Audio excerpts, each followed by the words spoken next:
The Blue Moon Reading Club presents a novel by Bram Stoker, Dracula, written in 1897. Chapter 3, Jonathan Harker's Journal, continued. When I found that I was a prisoner, a sort of wild feeling came over me. I rushed up and down the stairs, trying every door and peering out of every window I could find. But after a little, the conviction of my helplessness overpowered all other feelings. When I look back after a few hours, I think I must have been mad for the time, for I behaved much as a rat does in a trap. When, however, the conviction had come to me that I was helpless, I sat down quietly as I have ever done anything in my life, and began to think over what was best to be done. I am thinking still, and as yet have come to no definite conclusion. Of one thing only am I certain, that it is no use making my ideas known to the Count. He knows well that I am imprisoned, and as he has done it himself, and has doubtless his own motives for it, he would only deceive me if I trusted him fully with the facts. So far as I can see, my only plan will be to keep my knowledge and my fears to myself, and my eyes open. I am, I know, either being deceived, like a baby, by my own fears, or else I am in desperate straits, and if the latter be so, I need, and shall need, all my brains to get through. I had hardly come to this conclusion when I heard the great door below shut, and knew that the Count had returned. He did not come at once into the library, so I went cautiously to my own room and found him making the bed. This was odd, but only confirmed what I had all along thought, that there were no servants in the house. When later I saw him through the chink of the hinges of the door laying the table in the dining room, I was assured of it. For if he does himself all these menial offices, surely it is proof that there is no one else to do them. This gave me a fright, for if there is no one else in the castle, it must have been the Count himself who was the driver of the coach that brought me here. This is a terrible thought, for if so, what does it mean that he could control the wolves as he did, by only holding up his hand in silence? How was it that all the people at Bistritz and on the coach had some terrible fear for me? What meant the giving of the crucifix, of the garlic, of the wild rose, of the mountain ash?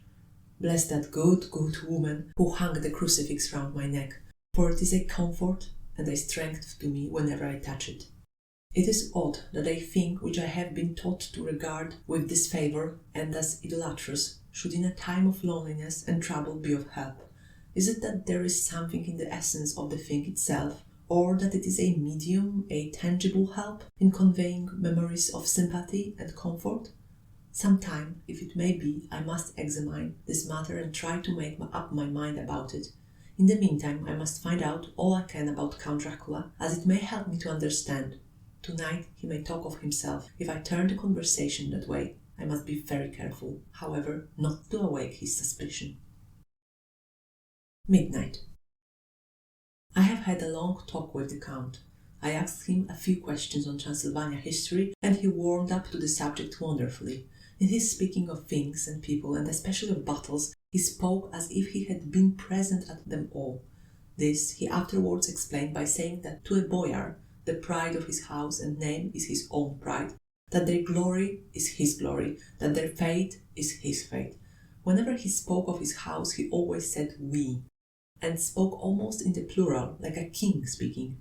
I wish I could put down all he said exactly as he said it, for to me it was most fascinating. It seemed to have in it a whole history of the country. He grew excited as he spoke, and walked about the room pulling his great white moustache, and grasping anything on which he laid his hands, as though he would crush it by main strength. One thing he had said, which I shall put down as nearly as I can, for it tells in its way the story of his race. We, Shekelis, have a right to be proud, for in our veins flows the blood of many brave races who fought as the lion fights for lordship. Here, in the whirlpool of European races, the Ugric tribe bore down from Iceland the fighting spirit which Thor and Woden gave them, which their berserkers displayed to such fell intent on the seaboards of Europe, aye, and of Asia, and Africa too, till the peoples thought that the werewolves themselves had come. Here, too, when they came, they found the Huns, whose warlike fury had swept the earth like a living flame, till the dying peoples held that in their veins ran the blood of those old witches who, expelled from Scythia, had mated with the devils in the desert. Fools! Fools! What devil or what witch was ever so great as Attila, whose blood is in these veins? He held up his arms. Is it a wonder that we were a conquering race? That we were proud? That when the Magyar, the Lombard, the Avar, the Bulgar or the Turk poured his thousands on our frontiers, we drove them back?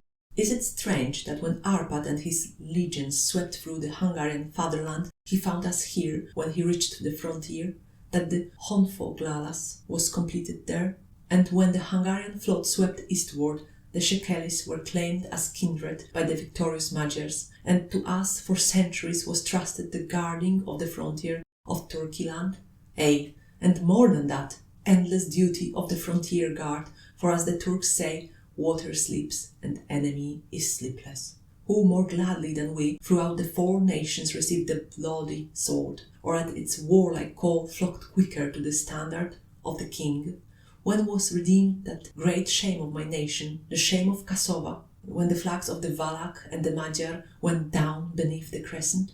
Who was it but one of my own race who, as voivode, crossed the Danube and beat the Turk on his own ground? This was a Dracula indeed. Woe was it that his own unworthy brother, when he had fallen, sold his people to the Turk and brought the shame of slavery on them. Was it not this Dracula, indeed, who inspired that other of his race who in a later age again and again brought his forces over the great river into the Turkey land, who, when he was beaten back, came again and again and again, though he had to come alone from the bloody field where his troops were being slaughtered, since he knew that he alone could ultimately triumph. They said that he fought only of himself. Bah! What good are peasants without a leader? Where ends the war without the brain and heart to conduct it? Again, when after the battle of Mohacs we threw off the Hungarian yoke, we of the Dracula blood were amongst their leaders, for our spirit would not brook that we were not free. Ah, young sir, the Sheklis and the Dracula, as their heart's blood, their brains and their souls, can boast a record that mushroom groves like the Habsburgs and the Romanovs can never reach. The warlike days are over. Blood is too precious a thing in these days of dishonorable peace, and the glories of the great races are as a tale that is told. It was by this time close on morning, and we went to bed. Memory. This diary seems horribly like the beginning of the Arabian Nights, for everything has to break off at cockcrow, or like the ghost of Hamlet's father. 12th of May. Let me begin with facts. Bare, meagre facts, verified by books and figures, and of which there can be no doubt. I must not confuse them with experiences which will have to rest on my own observation or my memory of them. Last evening, when the Count came from his room, he began by asking me questions on legal matters and on the doing of certain kinds of business.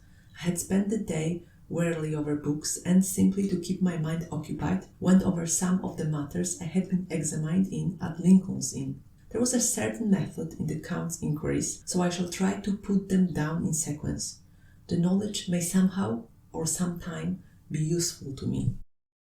First he asked if a man in England might have 2 solicitors or more. I told him he might have a dozen if he wished, but that it would not be wise to have more than 1 solicitor engaged in one transaction, as only one could act at a time, and that to change would be certain to militate against his interest. He seemed thoroughly to understand and went on to ask if there would be any practical difficulty in having one man to attend, say, to banking, and another to look after shipping, in case local help were needed in a place far from the home of the banking solicitor. I asked him to explain more fully, so that I might not by any chance mislead him, so he said, "I shall illustrate.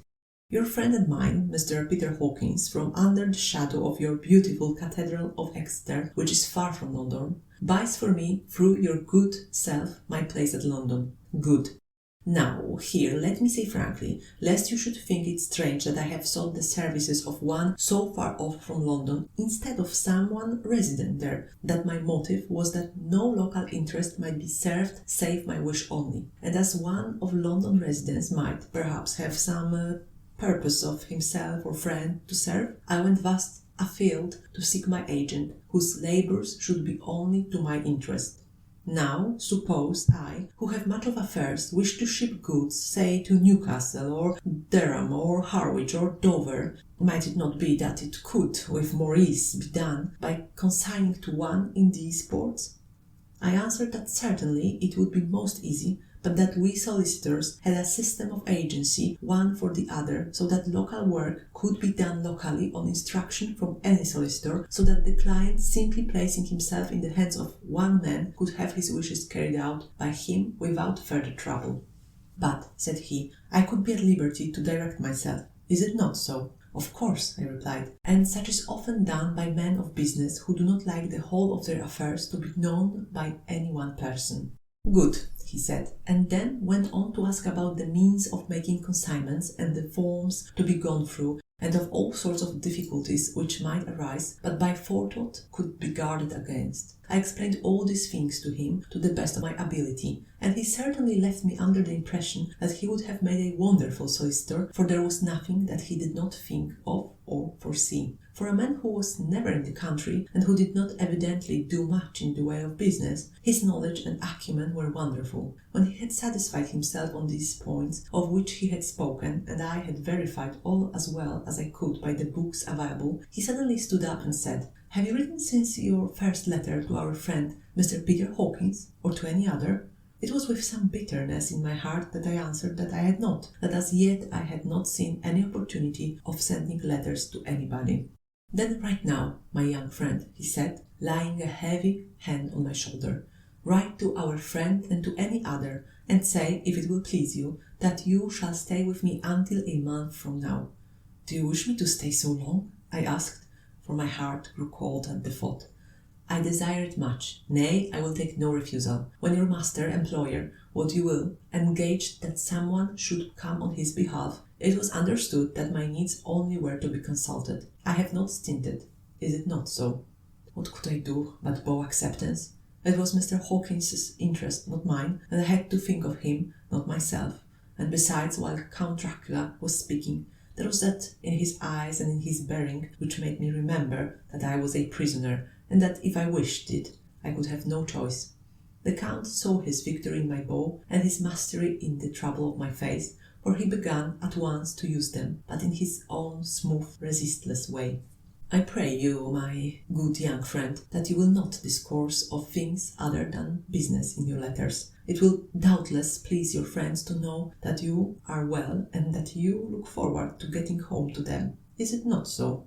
As he spoke, he handed me 3 sheets of notepaper and 3 envelopes. They were all of the thinnest foreign post, and looking at them, then at him, and noticing his quiet smile with the sharp, cunning teeth lying over the red underlip, I understood as well as if he had spoken that I should be careful what I wrote, for he would be able to read it. So I determined to write only formal notes now, but to write fully to Mr. Hawkins in secret, and also to Mina, for to her I could write in shorthand, which would puzzle the Count if he did see it. When I had written my 2 letters, I sat quiet, reading a book, whilst the Count wrote several notes, referring, as he wrote them, to some books on his table. Then he took up my 2 and placed them with his own, and put by his writing materials, after which, the instant the door had closed behind him, I leaned over and looked at the letters, which were face down on the table. I felt no compunction in doing so, for under the circumstances I felt that I should protect myself in every way I could. One of the letters was directed to Samuel F. Billington, No. 7, The Crescent, Whitby, another to Herr Leutner, Varna, the third was to Coates and Co., London, and the fourth to Herren Klopstock and Billerud, bankers, Budapest. The second and the fourth were unsealed. I was just about to look at them when I saw the door handle move. I sank back in my seat, having just had time to replace the letters as they had been and to resume my book before the Count, holding still another letter in his hand, entered the room. He took up the letters on the table and stamped them carefully, and then turning to me said, "I trust you will forgive me that I have much work to do in private this evening. You will, I hope, find all things as you wish." At the door he turned, and after a moment's pause said, "Let me advise you, my dear young friend, nay, let me warn you with all seriousness, that should you leave these rooms, you will not by any chance go to sleep in any other part of the castle. It is old and has many memories, and there are bad dreams for those who sleep unwisely. Be warned, should sleep now or ever overcome you, or be like to do, then haste to your own chamber or to these rooms, for your rest will then be safe. But if you be not careful in this respect, then... He finished his speech in a gruesome way, for he motioned with his hands as if he were washing them. I quite understood. My only doubt was as to whether any dream could be more terrible than the unnatural, horrible net of gloom and mystery which seemed closing around me. Later, I endorsed the last words written, but this time there is no doubt in question. I shall not fear to sleep in any place where he is not. I have placed a crucifix over the head of my bed. I imagine that my rest is thus freer from dreams, and there it shall remain. When he left me, I went to my room. After a little while, not hearing any sound, I came out and went up the stone stair to where I could look out towards the south. There was some sense of freedom in the vast expanse, inaccessible though it was to me, as compared with the narrow darkness of the courtyard. Looking out on this, I felt that I was indeed in prison, and I seemed to want a breath of fresh air, though it were of the night. I am beginning to feel this nocturnal existence tell on me.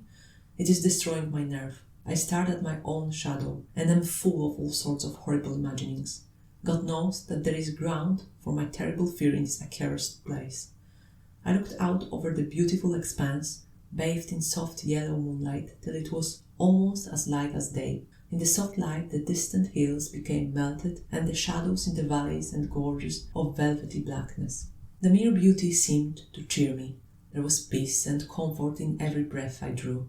As I leaned from the window, my eye was caught by something moving a story below me and somewhat to my left, where I imagined from the order of the rooms that the windows of the Count's own room would look out.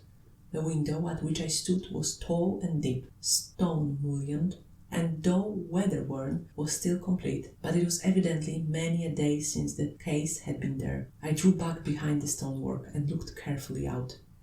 What I saw was the Count's head coming out from the window. I did not see the face, but I knew the man by the neck and the movement of his back and arms. In any case, I could not mistake the hands which I had had so many opportunities of studying. I was at first interested and somewhat amused, for it is wonderful how small a matter will interest and amuse a man when he is a prisoner, but my very feelings changed to repulsion and terror when I saw the whole man slowly emerge from the window and begin to crawl down the castle wall over that dreadful abyss, face down, with his cloak spreading out around him like great wings. At first, I could not believe my eyes. I thought it was some trick of the moonlight, some weird effect of shadow, but I kept looking, and it could be no delusion. I saw the fingers and toes grasp the corners of the stones, worn clear of the mortar by the stress of years, and by thus using every projection and inequality move downwards with considerable speed, just as a lizard moves along a wall. What manner of man is this? Or what manner of creature is it in the semblance of man? I feel the dread of this horrible place overpowering me. I am in fear, in awful fear, and there is no escape for me. I am encompassed about with terrors that I dare not think of. 15th May. Once more have I seen the Count go out in his lizard fashion.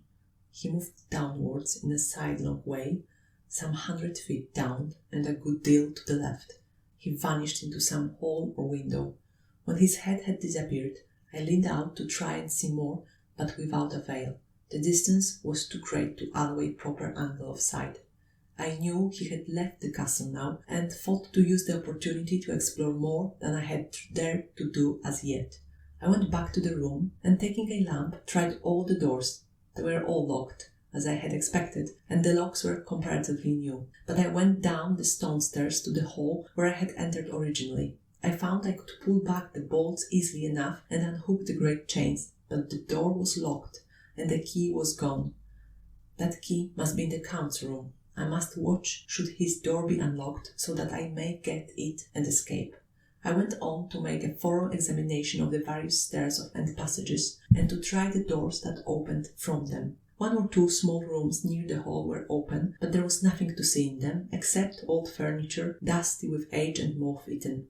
At last, however, I found one door at the top of the stairway which, though it seemed to be locked, gave a little under pressure. I tried it harder and found that it was not really locked, but that the resistance came from the fact that the hinges had fallen somewhat and the heavy door rested on the floor.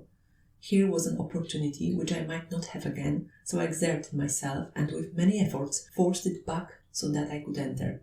I was now in a wing of the castle further to the right than the rooms I knew and a story lower down. From the windows I could see that the suite of rooms lay along to the south of the castle, the windows of the end room looking out both west and south. On the latter side, as well as to the former, there was a great precipice. The castle was built on the corner of a great rock, so that on three sides it was quite impregnable, and the great windows were placed here where sling or bow or culverin could not reach, and consequently light and comfort impossible to a position which had to be guarded were secured.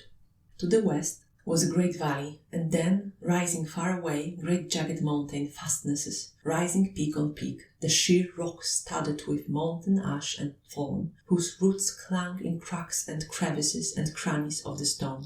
This was evidently the portion of the castle occupied by the ladies in bygone days, for the furniture had more air of comfort than any I had seen. The windows were curtainless, and the yellow moonlight flooding in through the diamond panes enabled one to see even colours, whilst it softened the wealth of dust which lay over all and disguised in some measure the ravages of time and the moth. My lamp seemed to be of little effect in the brilliant moonlight, but I was glad to have it with me, for there was a dread loneliness in the place which chilled my heart and made my nerves tremble. Still, it was better than living alone in the rooms which I had come to hate from the presence of the Count, and after trying a little to school my nerves, I found a soft quietude come over me. Here I am, sitting at a little oak table, where in old times possibly some fair lady sat to pen, with much thought and many blushes, her ill-spelled love letter, and writing in my diary in shorthand all that has happened since I closed it last. It is 19th century up to date with a vengeance. And yet, unless my senses deceive me, the old centuries had and have powers of their own which mere modernity cannot kill. Later, the morning of 16th May. God preserve my sanity, for to this I am reduced.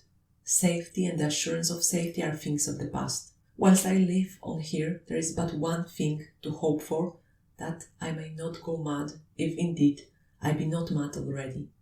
If I be sane, then surely it is maddening to think that of all the foul things that lurk in this hateful place, the Count is the least dreadful to me, that to him alone I can look for safety, even though this be only whilst I can serve his purpose. Great God, merciful God, let me be calm, for out of that way lies madness indeed. I begin to get new lights on certain things which have puzzled me. Up to now I never quite knew what Shakespeare meant when he made Hamlet say, "My tablets, quick, my tablets, this meat that I put it down," etc. For now, feeling as though my own brain were unhinged, or as if the shock had come which must end in its undoing, I turn to my diary for repose. The habit of entering accurately must help to soothe me. The Count's mysterious warning frightened me at the time. It frightens me more now when I think of it, for in future he has a fearful hold upon me. I shall fear to doubt what he may say. When I had written in my diary and had fortunately replaced the book and pen in my pocket, I fell asleep. The Count's warning came into my mind, but I took a pleasure in disobeying it. The sense of sleep was upon me, and with it the obstinacy which sleep brings as outrider. The soft moonlight soothed, and the wide expanse without gave a sense of freedom which refreshed me. I determined not to return tonight to the gloom-haunted rooms, but to sleep here, where of old ladies had sat and sung and lived sweet lives, whilst their gentle breasts were sad for their menfolk away in the midst of remorseless wars. I drew a great couch out of its place near the corner, so that, as I lay, I could look at the lovely view to east and south, and unthinking of and uncaring for the dust, composed myself for sleep. I suppose I must have fallen asleep, I hope so, but I fear, for all that followed was startlingly real, so real that now, sitting here in the broad, full sunlight of the morning, I cannot in the least believe that it was all sleep. I was not alone. The room was the same, unchanged in any way since I came into it. I could see along the floor, in the brilliant moonlight, my own footsteps marked where I had disturbed the long accumulation of dust. In the moonlight opposite me were 3 young women, ladies by their dress and manner. I thought at the time that I must be dreaming when I saw them, for though the moonlight was behind them, they threw no shadow on the floor. They came close to me and looked at me for some time and then whispered together. 2 were dark and had high aquiline noses, like the Count, and great dark piercing eyes that seemed to be almost red when contrasted with the pale yellow moon. The other was fair as can be, with great wavy masses of golden hair and eyes like pale sapphires. I seemed somehow to know her face, and to know it in connection with some dreamy fear, but I could not recollect at the moment how or where. All 3 had brilliant white teeth that shone like pearls against the ruby of their voluptuous lips. There was something about them that made me uneasy, some longing, and at the same time some deadly fear. I felt in my heart a wicked, burning desire that they would kiss me with those red lips. It is not good to note this down, lest some day it should meet Mina's eyes and cause her pain, but it is the truth. They whispered together, and then they all 3 laughed, such a silvery, musical laugh, but as hard as though the sound never could have come through the softness of human lips. It was like the intolerable, tingling sweetness of water glasses when played on by a cunning hand. The fair girl shook her head coquettishly, and the other 2 urged her on. One said, "Go on, you are first, and we shall follow. Yours is the right to begin." The other added, "He's young and strong, there are kisses for us all." I lay quiet, looking out under my eyelashes, in an agony of delightful anticipation. The fair girl advanced and bent over me till I could feel the movement of her breath upon me. Sweet it was, in one sense, honey sweet, and sent the same tingling through the nerves as her voice, but with a bitter underlying the sweet, a bitter offensiveness, as one smells in blood. I was afraid to raise my eyelids, but looked out and saw, perfectly under the lashes, the girl went on her knees and bent over me, simply gloating. There was a deliberate voluptuousness which was both thrilling and repulsive, and as she arched her neck, she actually licked her lips like an animal, till I could see in the moonlight the moisture shining on the scarlet lips and on the red tongue as it lapped the white sharp teeth. Lower and lower went her head, as the lips went below the range of my mouth and chin and seemed about to fasten on my throat. Then she paused, and I could hear the churning sound of her tongue as it licked her teeth and lips, and could feel the hot breath on my neck. Then the skin of my throat and the hard dents of 2 sharp teeth just touching and pausing there. I closed my eyes in a languorous ecstasy and waited with beating heart. But at that instant, another sensation swept through me as quick as lightning. I was conscious of the presence of the Count, and of his being as if lapped in a storm of fury.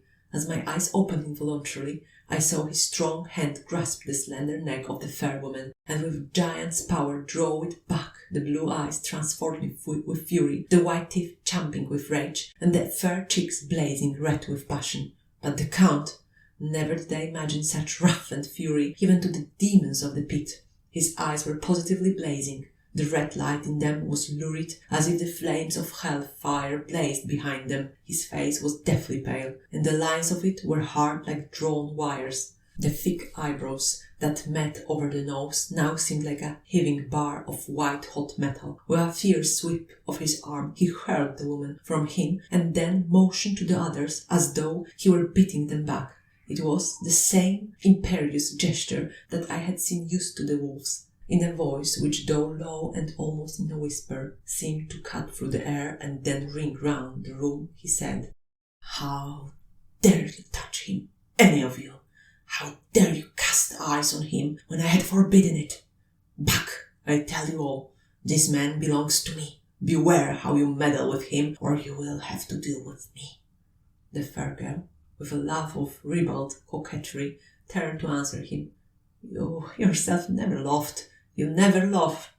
On this, the other woman joined, and such a mirthless, hard, soulless laughter rang through the room that it almost made me faint to hear. It seemed like the pleasure of fiance. Then the Count turned, after looking at my face attentively, said in a soft whisper, "Yes, I too can love. You yourself can tell it from the past. Is it not so? Well, now I promise you that when I am done with him, you shall kiss him at your will. Now go, go, I must awaken him, for there is work to be done." "Are we to have nothing tonight?" said one of them, with a low laugh, as she pointed to the bag which he had thrown upon the floor, and which moved as though there were some living thing with it. For answer he nodded his head. One of the women jumped forward and opened it. If my ears did not deceive me, there was a gasp and a low wail, as of a half-smothered child.